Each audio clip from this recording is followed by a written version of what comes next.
अस्सलाम वालेकुम students, class 9 का फिज़िक्स का लेक्चर है हमारा। स्टूडेंट लेक्चर नंबर है हमारा 10 और इस लेक्चर में हमने जो टॉपिक कवर अप करने हैं वो है रेजोल्यूशन ऑफ फोर्सेस। उसमें पहले परपेंडिकुलर कंपोनेंट की डेफिनेशन है, then definition of resolution of force, और वो सारी की सारी डिटेल जो आज हमने लेक्चर में कवर करनी है ये सब डिस्कस करेंगे। और इसके साथ साथ हमने इस डायग्राम पे भी मेन फोकस रखना है। ये सारा अभी हम लेक्चर में स्टडी करते हैं तो आपको मज़ीद क्लियर हो जाएगा। जी स्टूडेंट, लेक्चर नंबर 10 में हमारा टॉपिक जो भी मैंने बताया, resolution of forces, splitting up of force into two mutually perpendicular components, कि एक फोर्स को उसके परपेंडिकुलर कंपोनेंट्स में ब्रेक करने का जो प्रोसेस है, that process is called the resolution of force. एक फोर्स को ऐसे कंपोनेंट में ब्रेक करना जो कि परपेंडिकुलर हैं, जो कि एक दूसरे के साथ 90 डिग्री का एंगल बना रहे हों, तो then that process is called the resolution of force.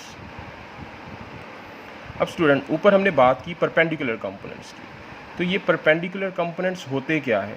If a force is formed from two mutually perpendicular components, अगर एक फोर्स दो परपेंडिकुलर कंपोनेंट से मिलकर बनती है and that components are perpendicular to each other, means कि that components making an angle of 90 degree, कि दोनों एक दूसरे के साथ 90 डिग्री का एंगल बना रहे हों, तो ऐसे कंपोनेंट को हम कहते हैं परपेंडिकुलर कंपोनेंट्स।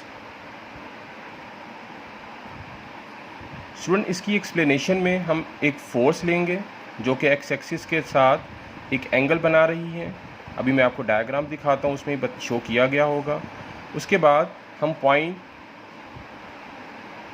एक परपेंडिकुलर ड्रा करेंगे ओ ए एक्स एक्सिस पर, और according to the head to tail rule ये जो परपेंडिकुलर है ये रिजल्टेंट वेक्टर होगा O B and B A का।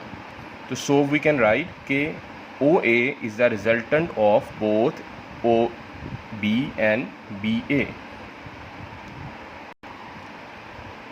जी स्टूडेंट, इसको यहाँ से समझते हैं। आई थिंक वहाँ से आपको इतना मज़ीद क्लियर नहीं हुआ होगा।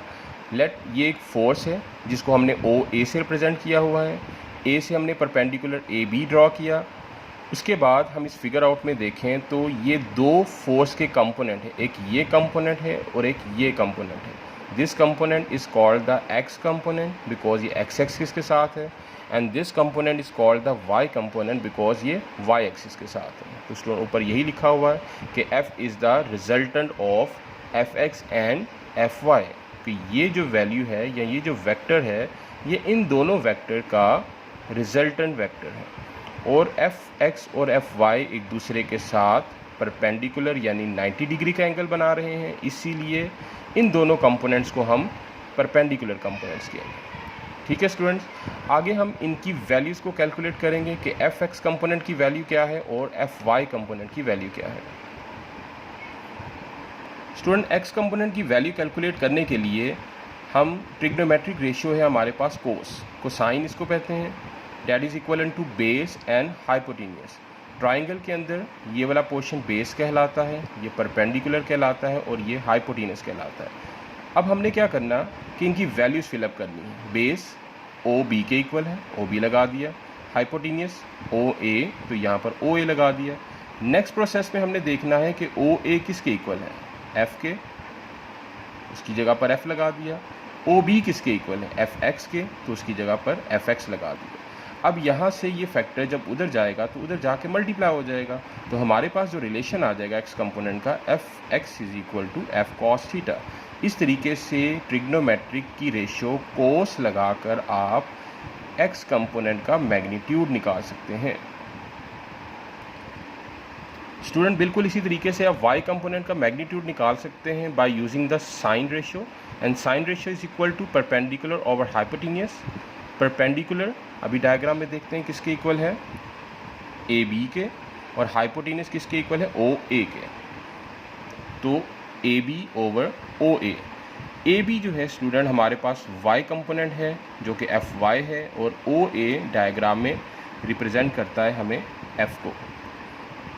तो इन दोनों की जगह जब हमने वैल्यू लगा दी तो हमारे पास रिलेशन आ गया sine theta is equal to F Y over F. Then यहाँ से डेविएंट से इस वैल्यू को जब साइन के साथ लेकर जाएंगे तो इसके साथ जाकर मल्टीप्लाई हो जाएगा, तो रिलेशन आ जाएगा F Y is equal to F sine theta, जो कि वाई कंपोनेंट का मैग्नीट्यूड है।